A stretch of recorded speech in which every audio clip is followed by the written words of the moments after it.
The army, they are ready to strike anywhere they like, whenever the order will come. It all depends which time, which day, which target, and how tactics will be taken and how the action will be taken. The whole country is waiting. Indian Navy is doing the exercise in Arabian Sea, so was also in Bay of Bengal.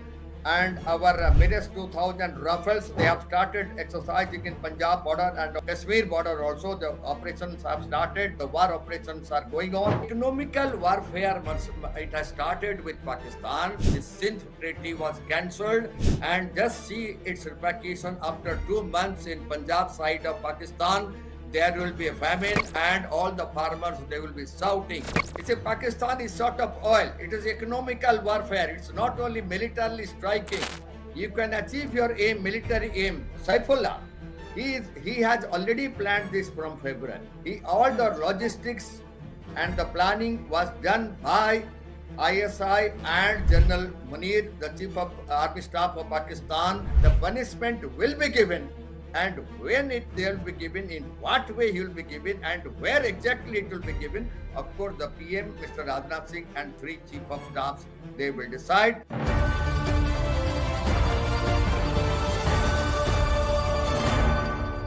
Good evening. You're watching the Times of India. It's a special broadcast on the Pahalgam terror attack and the rising temperatures between India and Pakistan and its aftermath. With me is Dr. PK Mishra, retired additional DG BSF.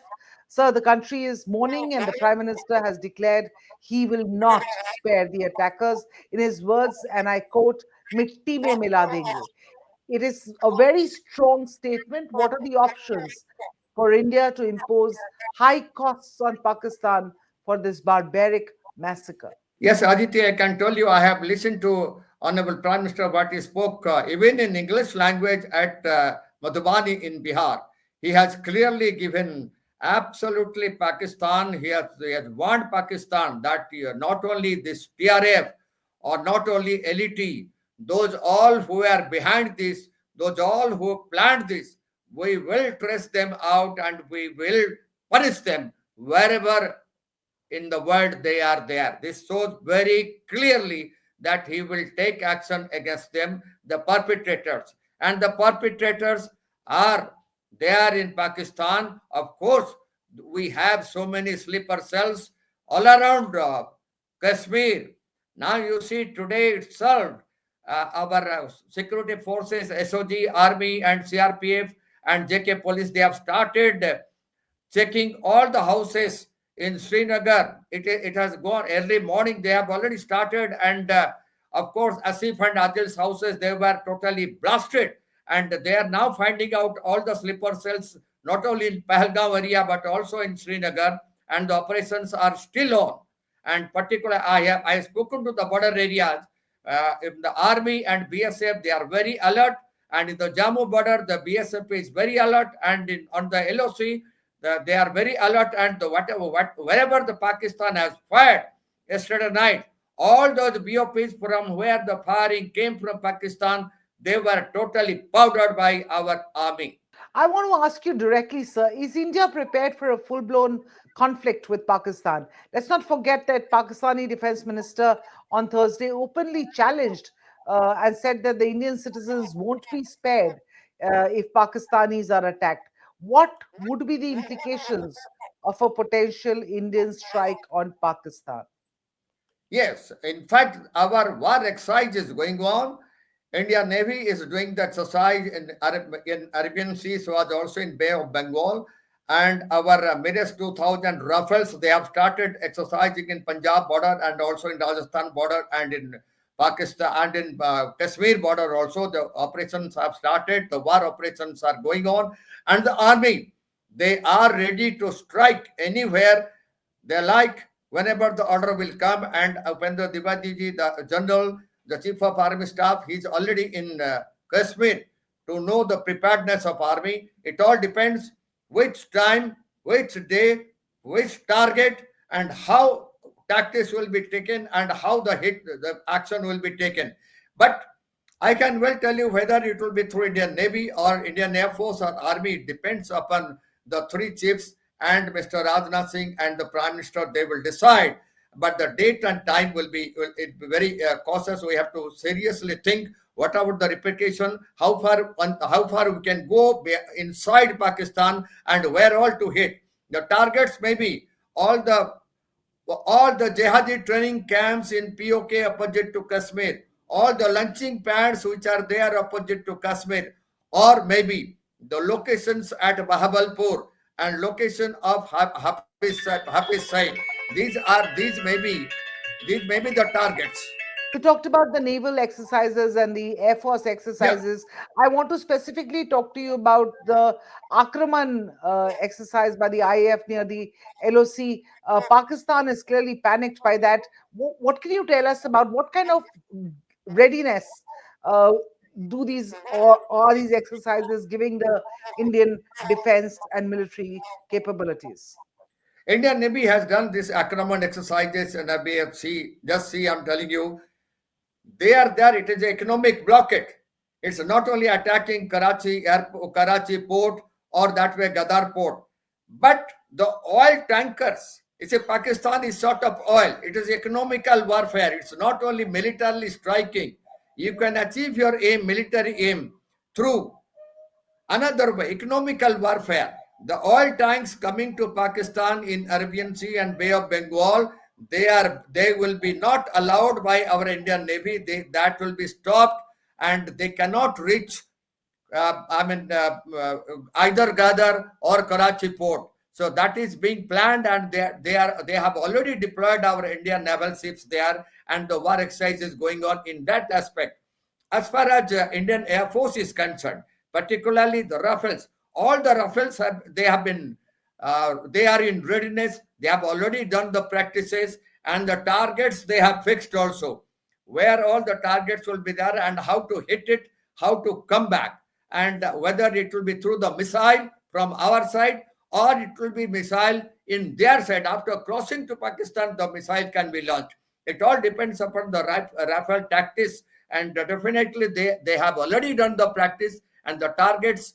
I told you the targets. It may be Bahawalpur, it may be the place of Daud, it may be the place of Hafiz Said, it may be the place of our Saifullah, it may be the place of Lakmi, or it may be all those our jihadi training camps in Pak occupied Kashmir. All right. You talked about Hafiz Saeed, so I'm going to ask you a question about this outfit, the Lashkar proxy, Oh, and which carried out this attack in Pahalgam.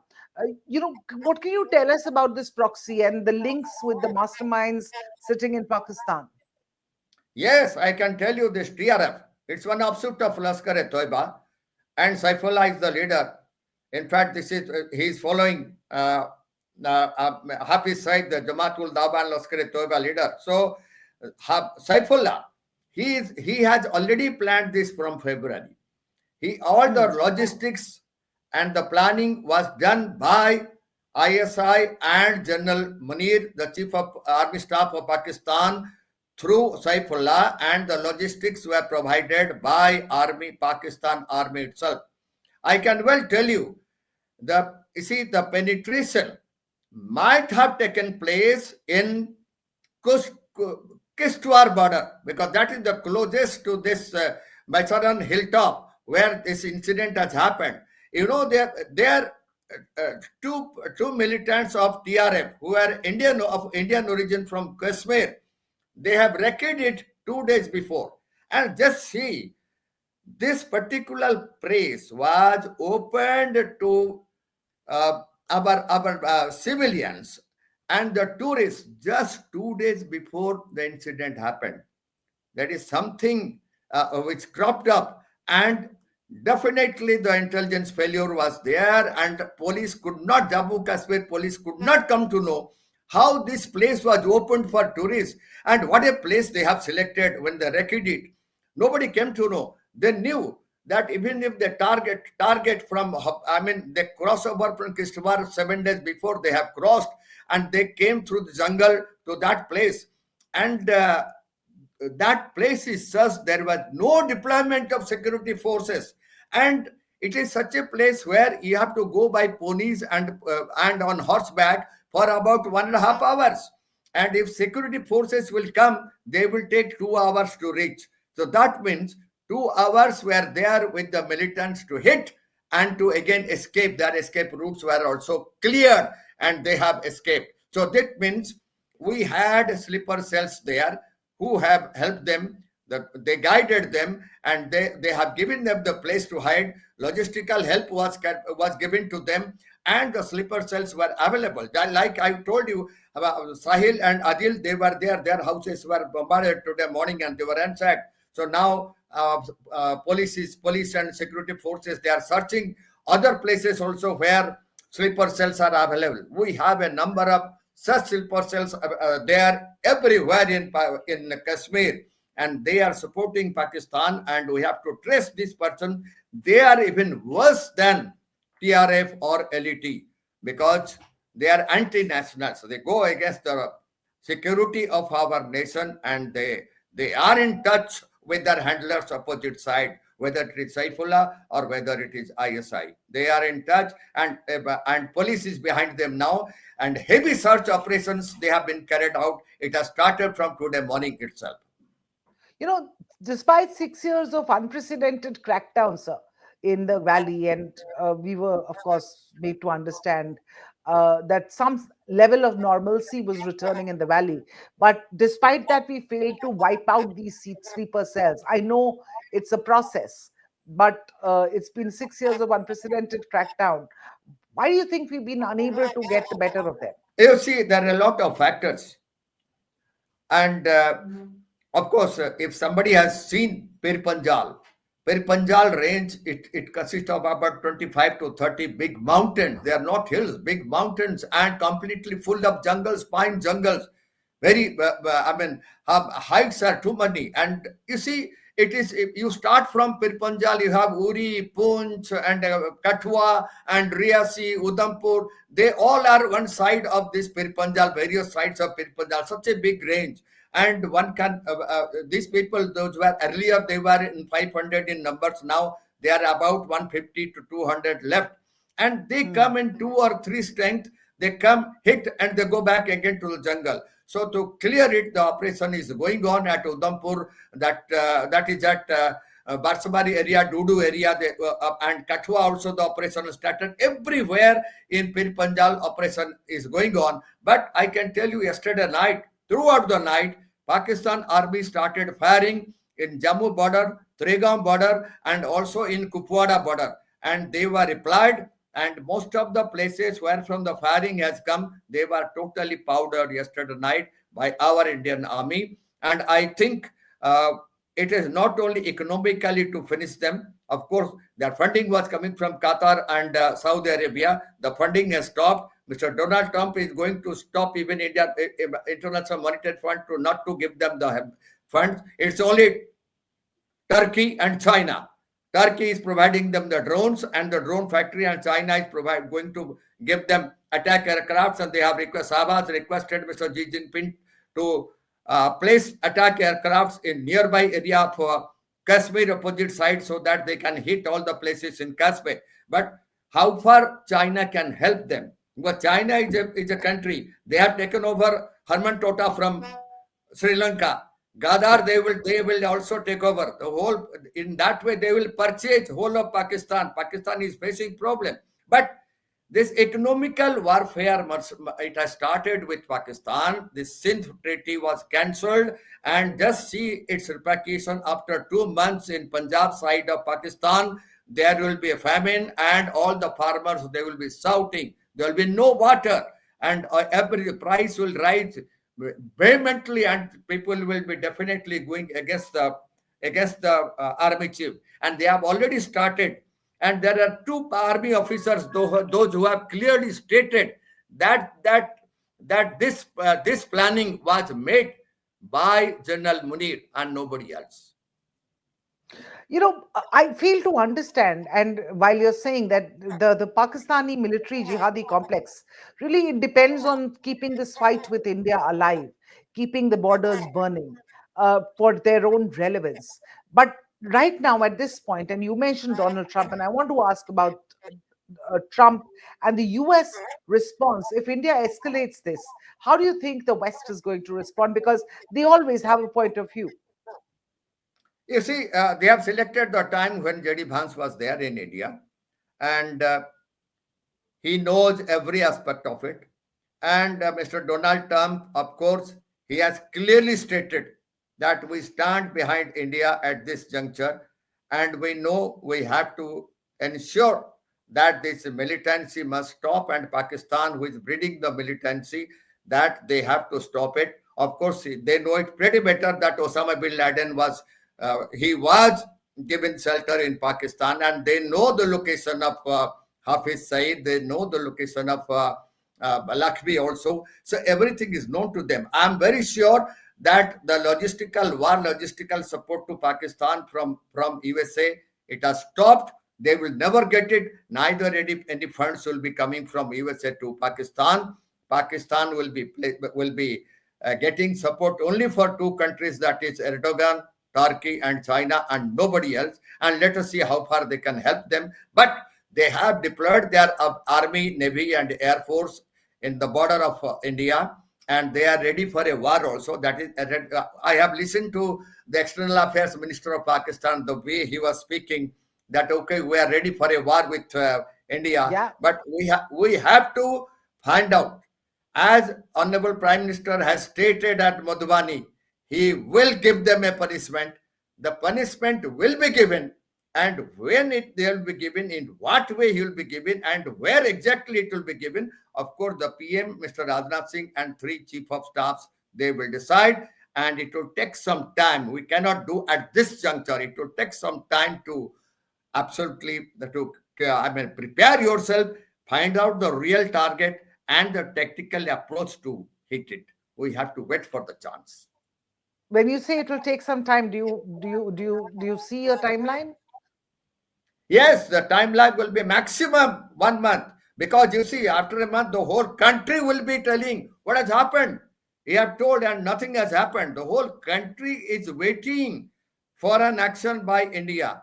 So we have to go for an action. But I think the best option will be Indian, like our Army Chief General Upendra Dwivedi, he is already at Srinagar. And as far as army is concerned, we are much, much better than Pakistan army in every aspect, whether technically or strength-wise. The best part of it, advancing from Kashmir and taking those BOPs, and even not only Kashmir, even in Jammu also, to slowly advance and to take over their BOPs one by one. That's the best way to achieve our aim, and powder all those BOPs and powder all those jihadi training camps in POK. And there are three ways. Number one, POK, hitting POK badly. Number two, helping Sindh province. Number three, BLA to be helped both by giving them the funds and giving them war logistics. This is the way we can fight with them. Automatically, Pakistan will be disintegrated, and we have to do it. This is the time to do it also. And perhaps there are some who were talking to me earlier. I was talking to earlier military experts who were talking about maybe India should behave the way that Pakistan does. Get raw into action, perhaps hire assassins and terrorists to cause mayhem in the military circles of Pakistan. Only then will they realize what a double-edged sword of terrorism that they are playing with. Yes, you see, the terrorism, Pakistan, we know that proxy war is still going on, but with that, we have to see how they are getting the help from India, how they are operating in India, how they penetrate into India. So we have to see all those routes in which they are coming. First of all, we have to block all those routes. And blocking all those routes, I can well tell, wherever the army is also there, we have to strengthen the army. And wherever the BSF is there, we have to ensure that all these battalions which are there on internal security duties and emergency election duties, BSF battalions are deployed. They should, repeat, should not be deployed for these duties. They should be sent back to the border. And all the training companies of BSF should do the training at the BOP at extreme border. So if we really cover it, with all techniques, all with drones and satellites. I think all the gaps which are there, they can be covered, and we can hit them very badly whenever any penetration takes place. Like in Bandipura, we have killed one elite leader today early morning. So they will Yes. be killed while they penetrate, and anywhere from any BOP, the firing is coming on either BSF or army. We should powder that BOP. That is the Yeah, only way we have to achieve that. I want to ask you, sir, about the detention of a BSF Jawan by the Pakistani forces. Officials say that such incidents do occur when troops mistakenly cross the border, but given that it has come at a time when tensions are at an all-time high, and Pakistan has refused to hand over the soldier, what options do we have? Yes, this incident happened in Firozpur border. It happens when mostly any a new constable, he is posted to a particular area. He may not be knowing exactly where is the border, but I don't agree with that. He may not be knowing it. Either mental disturbances or whatever may be the reason, even if he has gone towards Pakistan, he had crossed the border. I will blame that BOP commander and that company commander and that battalion commandant. They are responsible for this. It is completely irresponsible act of that constable, not only that constable, a responsible act of that of those field commanders who could not stop him, who could not bring him back immediately. If I'm there as the post commander and my constable goes to Pakistan, I keep on seeing it, I keep on watching it. I could have immediately reacted. The reaction was not there. He was allowed to go. Nobody could go and catch him out. So that's the only problem. And now, at this juncture, Pakistan is not going to give him back. In national interest, I will tell you, Aditi, in national interest, we lost Kandahar case also because we allowed our plane to take up from Amritsar.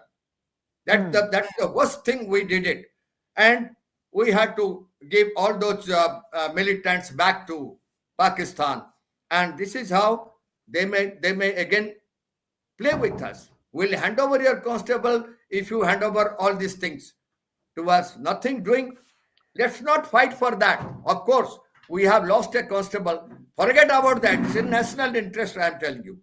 I am not, see, I'm not telling for demoralizing our troops. It is in national interest. If he has gone wrongly at this juncture, he should not have done. His post commander, his platoon commander, his company commander, his battalion commander are responsible, and strict action should be taken against them to allow this constable to go to Pakistan. There is no question about that. All right. Thank you so much for that time, sir. Of course, Indian agencies, including the BSF and the army, are absolutely vigilant right now to prevent such attacks like Pahalgam happening, because this is Yeah. also the time of the Amarnath Yatra. It's starting from July. So clearly, First week of July. vigilance Yeah. is the name of the game, right? And of course, we will see how India retaliates, to Pakistan, and what sort of Let us see, watch and harsh, see where all we are targeting. what sort of harsh punishment does the Indian government mete out to Pakistan for this audacity and this tragedy that has struck tourists in Pahalgam and this nation. Thank you so much for speaking to us, sir. Thank Thank you you, then. Mr. Jai Hind. Jai Hind.